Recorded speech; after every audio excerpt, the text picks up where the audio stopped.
आपण हे दृश्य पाहतोय, ही थेट दृश्य आहे कोल्हापुरातली।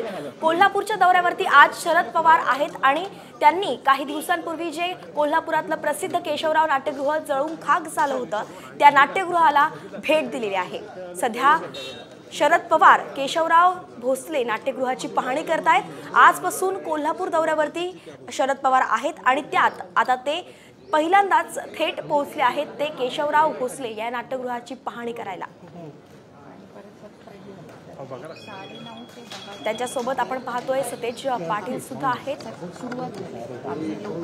काही दिवसांपूर्वीच केशवराव भोसले नाट्यगृहाला आग लागली होती, यात नाट्यगृह जळून खाक झालं होतं। अनेक मान्यवरांनी अनेक मोठ्या नेत्यांनी त्याची तिथे जाऊन पाहणी केली। त्यानंतर आता शरद पवारही या नाट्यगृहाची पाहणी करण्यासाठी आले।